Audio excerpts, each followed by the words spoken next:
Hello students, we are starting new concept in quadratic equation, location of roots. तो बच्चों आज हम पढ़ेंगे लोकेशन ऑफ रूट्स के बारे में। लोकेशन ऑफ रूट्स क्या होता है, तो लोकेशन ऑफ रूट्स का यूज क्या कब किया जाता है, कैसे किया जाता है, ये सारी चीजें आज अपन समझेंगे। और ये लोकेशन ऑफ रूट से हर बार जेईई मेंस और एडवांस में एक ना एक क्वेश्चन हर शिफ्ट में आता है। तो लोकेशन ऑफ रूट क्या होता है? Position of roots with respect to any number, किसी भी नंबर के रेस्पेक्ट में रूट्स की पोजीशन का पता करना। तो और ये जो क्या होता है function F of X is equal to क्या होता है X square plus B X plus C. तो केस वन समझने की कोशिश करते हैं, क्या है?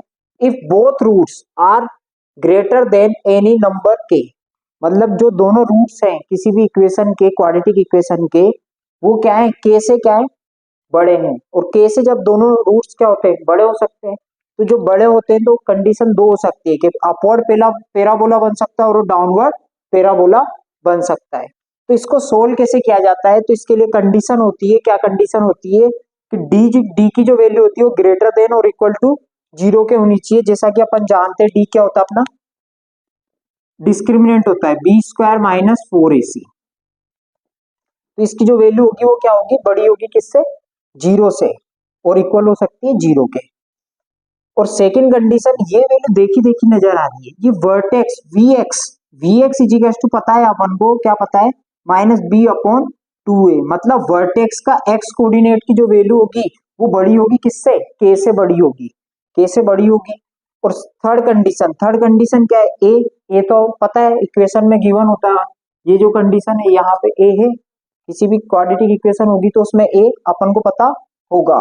लेकिन एफ ऑफ के क्या होगा? एफ ऑफ के जो निकालना है, वो एफ ऑफ के निकालने के लिए मुझे क्या करना पड़ेगा कि एक F of X is equal to A X square plus B X plus C. ये वाली जो कंडीशन होगी इसमें क्या करेंगे अपन? वैल्यू पुट करेंगे किसकी? के की। के क्या है? कोई भी एक एनी नंबर, जो भी नंबर होगा उसकी वैल्यू यहाँ पुट करूंगा तो ये तीन कंडीशन मेरे पास आ जाएगी। फिर जैसे ये तीनों कंडीशन अपने पास आएंगे तो इन तीनों कंडीशन को सोल्व करेंगे। तो सोल्व किस तरीके से करेंगे? इन तीनों का कॉमन पार्ट निकालेंगे। तो किस तरीके से निकाला जाएगा? कल बच्चों हमने पढ़ा था वेवी कर्व मेथड। तो वेवी कर्व मेथड में डायग्राम बनाए थे अपन ने, नंबर लाइन पे शो किया था। तो जो नंबर लाइन पे शो करेंगे तो फर्स्ट कंडीशन को भी नंबर लाइन पे शो करेंगे, सेकंड कंडीशन को भी नंबर लाइन पे शो करेंगे, और थर्ड कंडीशन को भी नंबर लाइन पे शो करेंगे। तो इन तीनों को शो करने के बाद एक मर्ज नंबर लाइन पे इन तीनों कंडीशन को शो करेंगे, और उसमें से जो कॉमन पार्ट अपने पास आएगा वो ही अपना क्या होगा? आंसर होगा। First condition. सेकंड कंडीशन क्या है? If both roots are less than K, अगर किसी इक्वेशन के रूट्स के से क्या है? छोटे हैं। तो के से छोटे हैं तो अपना जो ग्राफ बनेगा वो किधर बनेगा? लेफ्ट हैंड साइड में बनेगा। के लेफ्ट हैंड साइड में क्या बनेगा? ग्राफ बनेगा। वो अपवर्ड भी हो सकता है और डाउनवर्ड भी हो सकता है। उसके दोनों रूट सेम भी हो सकते हैं और दोनों रूट अलग अलग भी हो सकते हैं।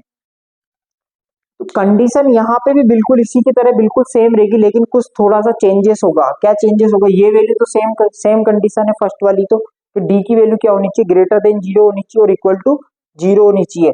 लेकिन वर्टेक्स की वैल्यू जो होगी वो क्या होगी? Minus B upon 2a। वो क्या होगा? के से छोटा होगा। और एफ ऑफ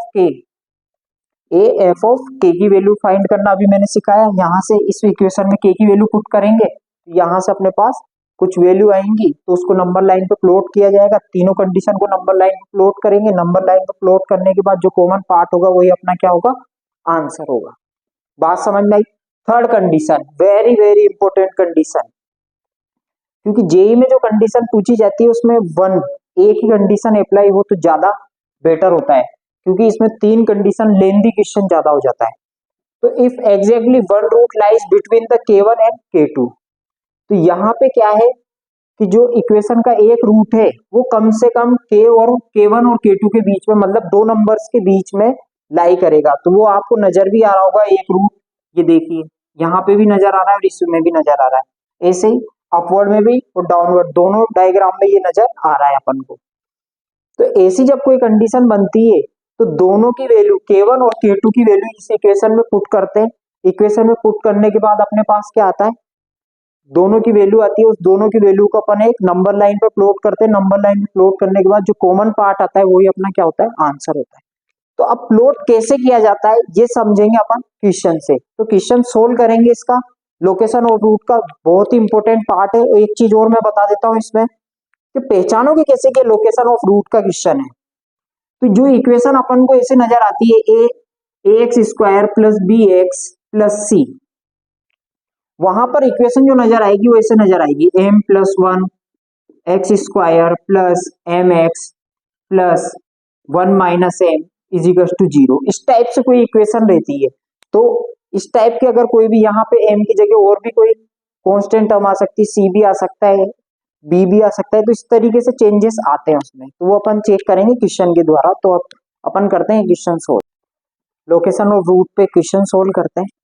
क्वेश्चन क्या है, कंसिडर द क्वाड्रेटिक इक्वेशन, एक क्वाड्रेटिक इक्वेशन गिवन है, सी नॉट इक्वल टू 5 दिया हुआ है, let S be the set of all integral value of C for which one root of the equation lies between interval 0 से 2। तो एक interval कहां से कहां तक लाई कर रहा है, 0 से 2 के बीच में लाई कर रहा है, और अदर इंटरवल जो लाई कर रहा है वो 2 से 3 के बीच में लाई कर रहा है। Then the number of element in S is, तो इंटीग्रल वैल्यू क्वेश्चन में पूछी गई है। तो सोल्व कैसे करेंगे इस क्वेश्चन को, तो सबसे पहले मैंने आपको तरीका बताया था कि यहाँ पे क्या बोल रखा है कि K1 और K2, ये कोई कंडीशन गिवन है, तो यहाँ ये क्या है K1 है और ये क्या है K2 है। ऐसे ये भी कंडीशन क्या है मेरी, K1 और K2 है, दो कंडीशन है, मतलब दो नंबर्स के बीच में मेरा एक रूट लाई कर रहा है। तो इसके लिए कौन सा केस लगेगा, थर्ड केस अपन यूज करेंगे। सोल्व कैसे करते हैं, सॉल्यूशन, तो एक इंटरवल 0 से 2, तो अगर मैंने कोई नंबर लाइन को बनाया, उसमें यहां लिखा 0, यहां लिखा मैंने 2 और यहां लिख दिया कोई नंबर जैसे कि 3 लिख लेते हैं, तो एक रूट तो इक्वेशन का जो लाई करेगा वो कहां लाई करेगा, 0 से 2 के बीच में। तो वो इस तरीके से भी हो सकता है, या फिर वो कैसे होगा रूट, और एक जो रूट लाई कर रहा है वो 2 से 3 के बीच में लाई करेगा। फर्स्ट कंडीशन क्या है, एक रूट जो लाई कर रहा है 0 से 2 के बीच में लाई कर रहा है, और सेकंड कंडीशन क्या है 2 से 3 के बीच में लाई करेगा। तो दोनों रूट्स अपने फुलफिल हो गए। लेकिन कंडीशन ये हो सकती है, और एक और कंडीशन क्या हो सकती है, 0, 2 और 3, या तो फिर ये कैसा हो सकता है, डाउनवर्ड भी हो सकता है, डाउनवर्ड होगा तो ये कंडीशन हो सकती है। अब मुझे ये क्वेश्चन सोल्व करना है, तो सोल्व करने के लिए अपन क्या करेंगे कि अपन क्या करेंगे, केस थर्ड का यूज करेंगे। तो केस थर्ड का यूज कैसे करेंगे, तो वन रूट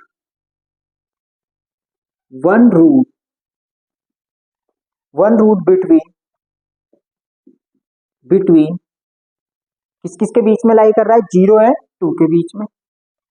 तो कंडीशन क्या हो जाएगी, आप केस पढ़ा था अपन ने, क्या पढ़ा था, F of K1 dot F of K2, yes या नो, ये क्या होता है, लेस देन 0 होता है।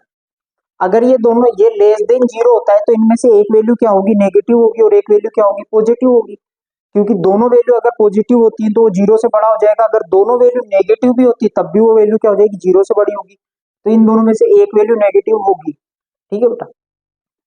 यहां लिखते हैं F of 0 and F of 2, ये कंडीशन मुझे सोल्व करनी है। और एक और अदर कंडीशन जो है वो क्या है, वन रूट बिटवीन 2, 3, एक रूट जो लाई कर रहा है किसके बीच में लाई कर रहा है, 2 एंड 3 के बीच में लाई कर रहा है। तो कंडीशन क्या हो जाएगी, F of 2 F of 3 less than 0। अब ये दोनों कंडीशन को क्या करेंगे अपन, पहले सबसे पहले वैल्यू किसकी निकालेंगे, एफ ऑफ 0 की वैल्यू निकालेंगे। तो एफ ऑफ 0 जैसे ही मैं पुट करता हूं तो इस इक्वेशन में मैं क्या करूंगा, एक्स की जगह क्या पुट करूंगा, 0 पुट करूंगा। जैसे ही मैंने यहाँ 0 पुट किया ये पूरा 0 हो गया, यहाँ पे 0 पुट करते ये भी 0 हो गया। तो यहां से मेरे पास वैल्यू क्या आती है, C-4, एफ ऑफ जीरो की वैल्यू क्या आती है C minus four. F of two put करूंगा, तो जैसे ही मैं यहाँ पर एफ ऑफ टू पुट करता हूं तो इसको सोल्व करेंगे, ये क्या हो जाएगा टू का स्क्वायर फोर, तो फोर सी माइनस 20 बनेगा।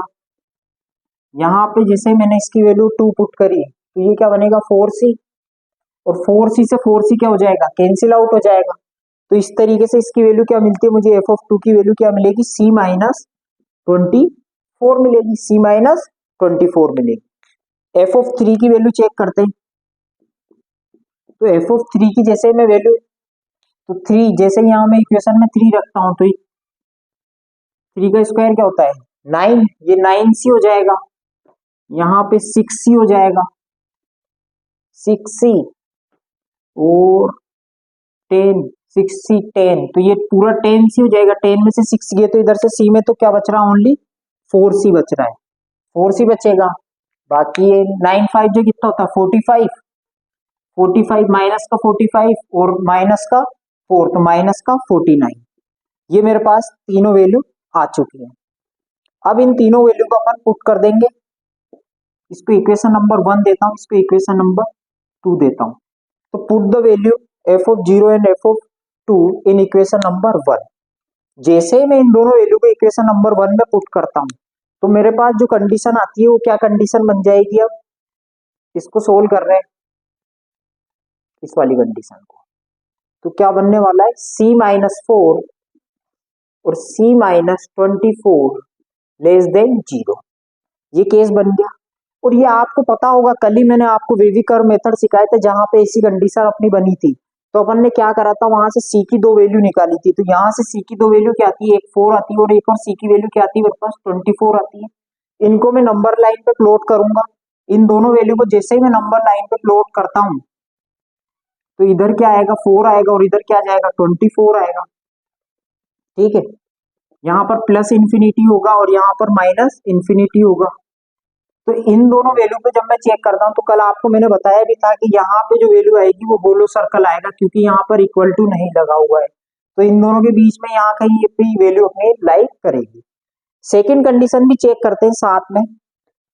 सेकंड कंडीशन क्या बनेगी मेरी, सेकंड कंडीशन बनेगी सी माइनस 24 और फोर सी माइनस 49 लेस देन जीरो। तो यहां से जो सी की वैल्यू आएगी, एक तो सी की वैल्यू 24 आएगी और एक और जो सी की वैल्यू आएगी वो क्या आएगी सी इज इक्वल टू 49/4 आएगी। यस या नो, दो वैल्यू आ गई, इसको भी नंबर लाइन पे प्लॉट कर देते। इसको जैसे मैं नंबर लाइन पे प्लॉट करूंगा तो ये इसमें 4 का डिवाइड देंगे तो ये समथिंग 12 है, तो ये वैल्यू इधर आएगी 49/4 और ये वाली जो वैल्यू होगी ये किधर आएगी 24 इधर आ जाएगी। यहां तक कोई प्रॉब्लम। अब क्या करेंगे अपन, यहाँ पे क्या है प्लस इंफिनिटी और यहाँ क्या है माइनस इंफिनिटी और ये इन दोनों के बीच में लाई करेगी कंडीशन। अब क्या करेंगे कि इन दोनों को जो दो नंबर जो अपने पास नंबर लाइंस आई है इन दोनों नंबर लाइंस को अपन मर्ज करेंगे और इनमें से जो कॉमन पार्ट आएगा उसको सोल्व करके देखेंगे। तो किस तरीके से सोल्व करते हैं ये देखते हैं इधर।